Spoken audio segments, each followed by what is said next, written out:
दिल्ली का चुनावी रण शुरू हो चुका है और इस बार की लड़ाई में खुलासों की बारिश हो रही है। आम आदमी पार्टी जो ईमानदारी और पारदर्शिता के वादों पर खड़ी हुई थी, आज खुद कर्ज के पहाड़ तले दबती नजर आ रही है। क्या यही वह राजनीति है जो जनता के लिए बनाई गई थी? आज के इस वीडियो में हम करेंगे बड़ा खुलासा आम आदमी पार्टी के नेताओं के हलफनामों का। तो चलिए अब बात करते हैं उन चौंकाने वाले कर्जों की जिन्होंने आम आदमी पार्टी के नेताओं की सच्चाई को उजागर कर दिया है। शुरुआत करते हैं दिल्ली के पूर्व स्वास्थ्य मंत्री सत्येंद्र जैन से। वो नेता जिन्होंने दिल्ली हेल्थ मॉडल का ढोल पीटा, लेकिन अब उनकी सच्चाई क्या है? 13 करोड़ का कर्ज। जी हाँ, 13 करोड़। और ये कर्ज इनकम टैक्स डिपार्टमेंट का बकाया है। मामला अदालत में अटका है। सवाल सीधा है, 13 करोड़ का कर्ज आखिर चुकाएगा कौन? जैन खुद, उनकी पार्टी या दिल्ली की जनता? इतनी संपत्ति होने के बावजूद क्या यह दिखाता है कि सत्येंद्र जैन ने अपने वित्तीय प्रबंधन में भारी गड़बड़ी की है या यह किसी बड़े खेल का हिस्सा है? अब बात करते हैं शिक्षा के बड़े सुधारक माने जाने वाले मनीष सिसोदिया की। 2020 में इन पर एक भी रुपए कर्ज नहीं था, लेकिन 2025 आते आते इनके परिवार पर 1.5 करोड़ का कर्ज चढ़ गया है और यह कर्ज लिया गया है नगद में। हलफनामे के मुताबिक यह कर्ज उनके बेटे की पढ़ाई के लिए है।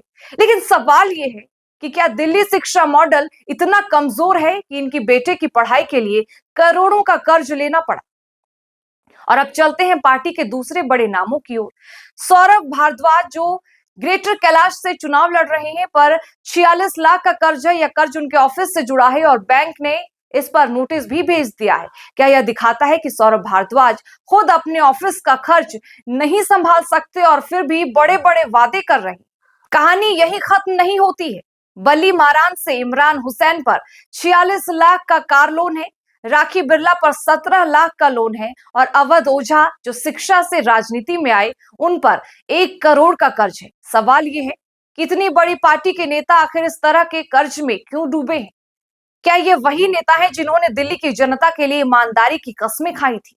ये नेता जो जनता के लिए ईमानदारी की कस्में खाते हैं, खुद आर्थिक रूप से कितने दबाव में है, यह उनके हलफनामों से साफ हो गया है। और अब सवाल यह है कि जो नेता खुद आर्थिक संकट से जूझ रहे हैं, क्या वे जनता की भलाई के लिए फैसले ले सकते हैं? क्या यह राजनीति का दावा है या फिर जनता की आंखों में धूल झोंकने का एक और तरीका? बता दें कि दिल्ली की 70 सीटों पर 5 फरवरी को मतदान होगा। आम आदमी पार्टी जो 2015 में 67 सीटें जीतकर आई थी और 2020 में 62 सीटें लेकर सत्ता में आई थी, क्या इस बार भी अपनी पकड़ बना पाएगी? लेकिन चुनावी वादों और बड़ी बड़ी रैलियों के पीछे इन हलफनामों की सच्चाई छिपाई जा रही है। आखिर जनता इन कर्जों की सच्चाई को कैसे नजरअंदाज कर सकती है? फिर हाजिर होंगे तमाम ऐसे सवालों के साथ, लेकिन तब तक के लिए बने रहें हमारे साथ और देखते रहें खबरिया डोज।